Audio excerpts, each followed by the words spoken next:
Bonjour à vous mes hockey fans et bienvenue à un autre preview pour la saison 2025-2026 de la LNH. Aujourd'hui on s'attaque, aujourd'hui en fait on est encore la même journée, alors on s'attaque cette fois-ci au Sabres de Buffalo. Je tiens à préciser d'ailleurs pour les gens qui regardaient la vidéo qu'en ce moment, au moment de l'enregistrement, on est dimanche le 7 septembre. Si jamais il y a des choses qui ont changé depuis, si vous regardez la vidéo avec un certain délai, je m'en excuse. Alors pour ce qui est des Sabres de Buffalo, comme on s'en doute très bien, saison encore une fois décevante. C'est une organisation qui s'en sort pas année après année après année. On se pose la question combien de reconstruction on va avoir besoin du côté de Buffalo. Puis là, on s'est dit, tiens, là, une bonne idée. On va ramener un vieux de la vieille, Lindy Ruff. Lindy Ruff, l'entraîneur-chef des Sabres, était là, je sais pas, peut-être 10 ans. Là, ça fait longtemps qu'il était là. Puis il a été là longtemps à Buffalo. Il était parti un bout de temps. Finalement, on l'a ramené. Puis franchement, ça n'a pas été une saison très convaincante là, du côté des Sabres de Buffalo. C'est une organisation qu'on espère être dans la course, un peu comme le Canadien finalement. Et ça a été un petit peu plus compliqué, là, disons, pour les Sabres à ce niveau-là. On a terminé 26e dans la Ligue, 14e dans la conférence de l'Est. On aurait aimé finir genre 8, 9, 7, 8, 9, 10, mettons, là, dans ces eaux-là. Et c'est vraiment pas arrivé. Mais il y a du talent. Hein. Au niveau des jeunes, il y a du talent du côté de Buffalo. Et s'il faut que ce beau monde-là se développe bien, ça risque d'être toute une équipe là, demain parce que ça va faire mal là, du côté de Buffalo. Mais pour ça, il faut que tout le monde se développe bien et c'est ce qu'on leur souhaite parce que c'est catastrophique. 14 saisons à l'extérieur des séries éliminatoires pour ce qui est des Sabres de Buffalo. On a décidé de passer à l'action. On a fait une transaction. Dans le cas de Dylan Cousins, ça allait plus ou moins bien cette saison. Fait qu'on a décidé de le transiger à Ottawa en retour de Joshua Norris. On n'a pas été chanceux. Joshua Norris, il a joué un peu, il s'est blessé parce que bon, il y a beaucoup d'antécédents de blessures pour Joshua Norris. Donc, ça nous a manqué le fait d'avoir un Joshua Norris en santé. Dylan Cousins, lui, qui était un peu décevant. Par la suite, on a pris la décision de transiger le jeune J.J. Peterka. Dans son cas, lui, il connaissait la meilleure saison de sa carrière là, pour ce qui est de J.J. Peterka.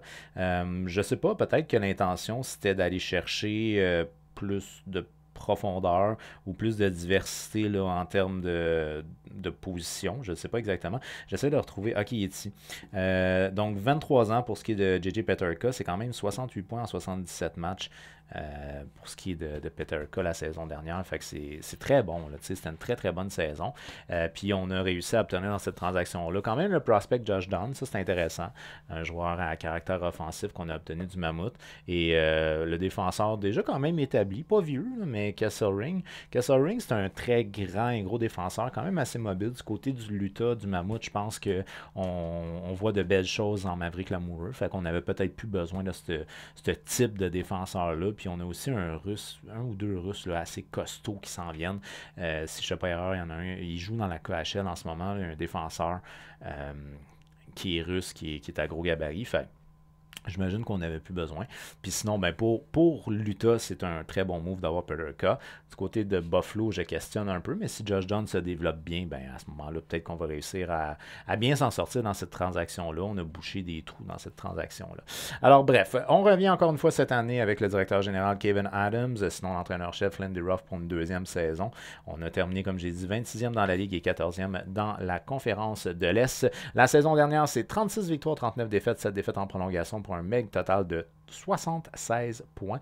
Une moyenne de buts marqués de 3,23, ce qui est quand même pas mauvais, 10e dans la ligue. Puis là, attention, parce que quand tout ce beau monde-là va bien se développer, ça peut devenir une force offensive. Je reviens avec l'idée de Josh Dunn, là, qui est un beau projet à en devenir. Mais sinon, Benson, que ce soit Norris, s'il fait sa saison complète, évidemment, Thompson, Tage Thompson, qui fait très bien. Là, ça a été le joueur le plus dominant l'année passée du côté de Buffalo. Au niveau des défenseurs, tu as un top 3 là, qui est quelqu'un, là, que ce soit Bo Byron, que ce soit Rasmus Dahlin, que ce soit Owen Power. C'est tous des gars qui sont des gars qui devraient bien se développer. Puis éventuellement, c'est probablement ça risque de faire partie des meilleurs top 4 de la ligue si tout le monde là-dedans se développe bien.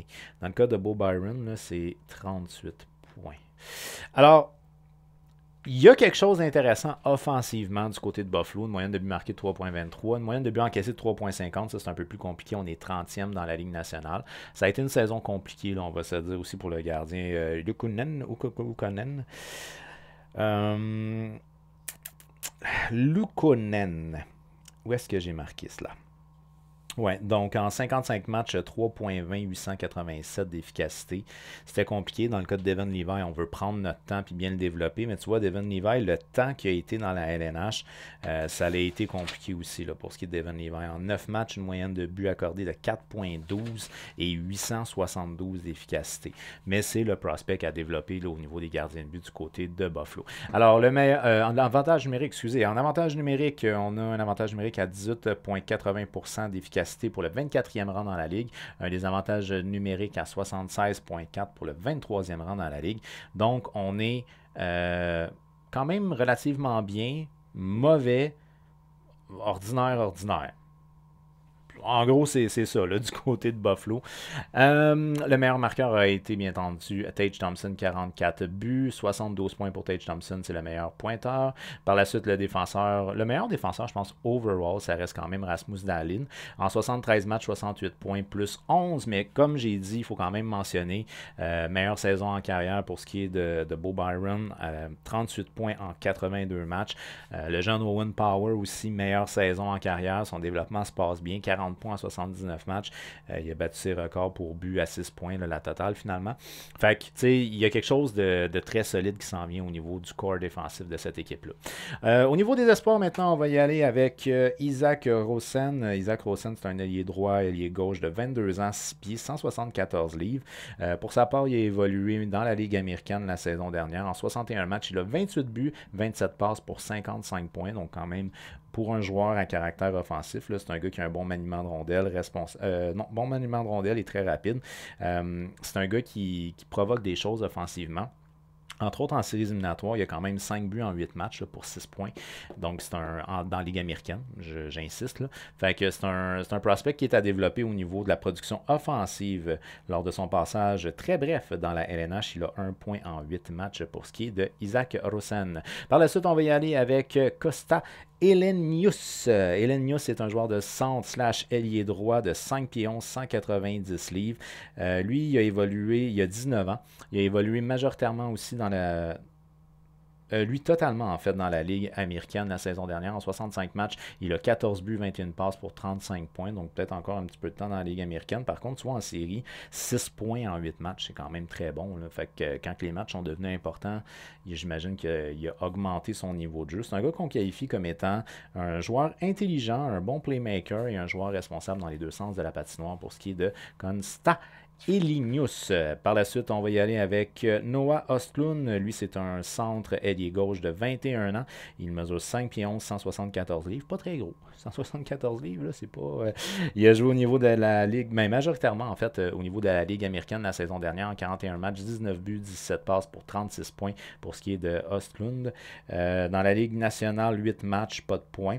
C'est un joueur qu'on définit comme étant rapide, intelligent et un très bon playmaker. Mais ça ne veut pas dire qu'on va nécessairement les voir cette année, mais c'est des gars qui peuvent être quand même intéressants à suivre là, du côté de Buffalo. Il reste que le développement des gars qui sont déjà en place, ça c'est aussi très intéressant là, du côté de Buffalo parce que c'est des jeunes. Il y a beaucoup de joueurs qui sont jeunes. On pense entre autres à Benson qui a 20 ans. On va penser quand même Coolidge, 21 ans. Josh Doan, dis-je bien, 23 ans.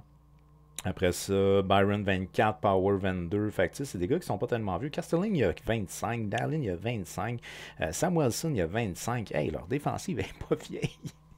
J'avais pas remarqué ça en faisant mon équipe, mais c'est pas vieux comme défensive. Tabouais.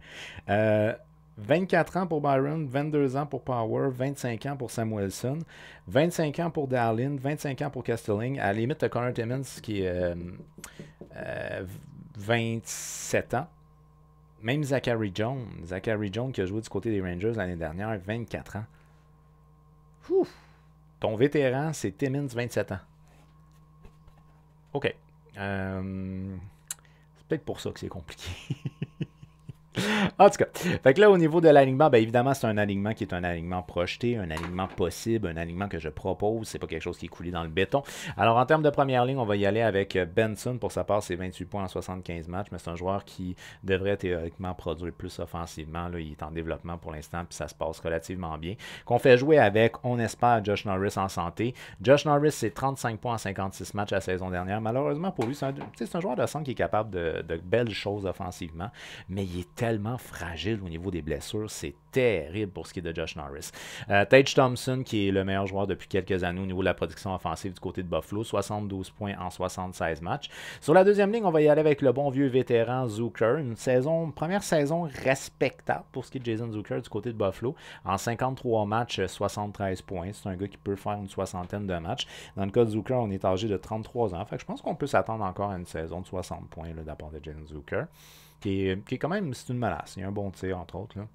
McLeod, lui, pour sa part, meilleure saison en carrière. McLeod qui est âgé de 26 ans, 53 points en 79 matchs. Et Toc, le vétéran Toc, c'est 67 points en 82 matchs. Fait que si on a une ligne plus de vétérans. Fait que notre première ligne, le plus vétéran, c'est Thompson à 27 ans, sinon 26-20.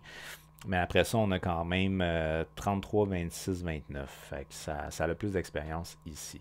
Ensuite de ça, en termes de troisième ligne, on va y aller avec Quinn. Lui, c'est 39 points en 74 matchs la saison dernière, qu'on fait jouer avec le jeune Kulich qui a 21 ans, 24 points en 62 matchs du côté de Buffalo. Josh Dunn, qu'on a acquis, bien évidemment, dans la transaction de J.J. Peterka, un joueur à caractère offensif qu'on a obtenu du côté de l'Utah. Lui, la saison dernière, c'est 19 points en 51 matchs. Il avait pas mal fait dans la Ligue américaine. Fait que je pense que ça peut être intéressant de voir comment est-ce qu'il va se développer là, dans la Ligue nationale.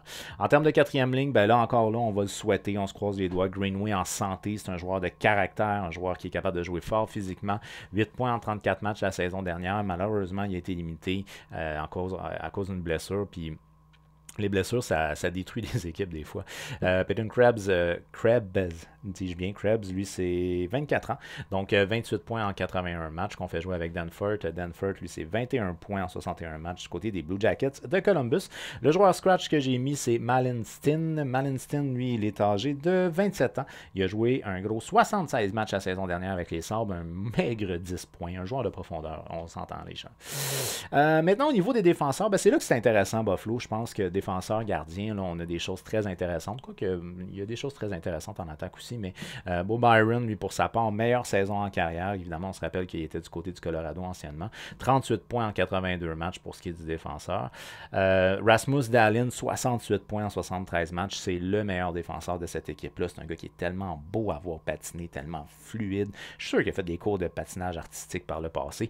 Owen Power, 40 points en 79 matchs. Je l'ai dit tantôt, meilleure saison en carrière. Fait qu'il y a eu un beau upgrade pour ce qui est d'Owen Power cette année. Puis ça, c'est le fun parce qu'on a besoin d'avoir des jeunes très responsables là, du côté de Buffalo pour le jeu défensif. Dans le cas de Kesselring, ben, on le connaît peut-être un petit peu moins du côté de Buffalo. C'est un gars qui a grandi dans l'organisation des Coyotes / le Mammouth. Très grand défenseur, quand même assez costaud, mais pas celui qui va jouer le plus physique, mais il est capable de jouer physique. Là. Il a le corps pour la job. 29 points en 82 matchs la saison dernière. Ce qui est impressionnant, je trouve, avec Kesselring, c'est que c'est un joueur qui est fluide quand même dans son patin. C'est un défenseur mobile malgré son statut, malgré sa stature, je dirais, et non son statut. En termes de troisième pairing, on y va avec Samuelson et Timmins. Timmins, qui est mon défenseur vétéran à 27 ans. Là, je sais pas là, 11 points en 68 matchs la saison dernière du côté de Toronto et de Pittsburgh pour ce qui est de Timmins. Zachary Jones, qu'on avait du côté des Rangers la saison dernière, il a joué 46 matchs avec les Blue Shirts. Au niveau des gardiens de but, ben là, au niveau des gardiens de but, c'est sûr que le destin est en soi déjà écrit d'avance. C'est Devin Levi qu'on veut qu'il devienne notre gardien de but partant, je dirais à moyen terme, là, 23 ans. Fait on a hâte. On a hâte d'avoir quelque chose à se mettre sous la dent. Mais c'est ça. Cette année, malheureusement, ça n'a pas été le cas. Et dans le cas de Luukkonen, ben, c'est une saison un peu décevante. 55 matchs, c'est beaucoup de matchs, mais 3.20, 887. Moi, je ne le blâmerai pas de tout parce que défensivement, c'est vraiment pas vargeux, cette équipe-là. Mais c'est ça. On a eu une saison un peu compliquée. On a été chercher le vétéran Alex Lyon, 32 ans pour ce qui est d'Alex Lyon. En 30 matchs, il a une moyenne de 2.81, 887 .96 d'efficacité du côté de Détroit pour ce qui est d'Alex Lyon. Un gars qui, bon an, mal an, a fait sa carrière professionnelle, je dirais. Là, ça a été un peu long. Il avait passé par les collèges américains, si je me rappelle bien, puis il a joué quand même pas mal dans la Ligue américaine. Puis, tu sais, je pense que c'est un auxiliaire respectable dans la Ligue nationale. Ça devrait être Luukkonen qui soit notre partant, à moins d'une catastrophe, on ne sait jamais, là, ou d'une très grande révélation. Mais normalement, ça devrait être Luukkonen notre partant et Lyon qui serait notre auxiliaire. Probablement que dans le cas de Devin Levi, on va retourner encore une fois cette année à Rochester, si je me rappelle bien, dans la Ligue américaine pour les Sabres. Fait que Devin Levi, lui, dans la Ligue américaine, 42 matchs, 2,20 de moyenne, 919 d'efficacité. C'est bon, mais ça a été compliqué dans la Ligue nationale. Il a fait un court stage de 9 matchs dans la Ligue nationale, une moyenne de buts accordés de 4,12 et 872 d'efficacité. Disons qu'on aimerait qu'il se fasse une révélation un peu à la Dustin Wolf. Ça serait le fun, là, tu sais.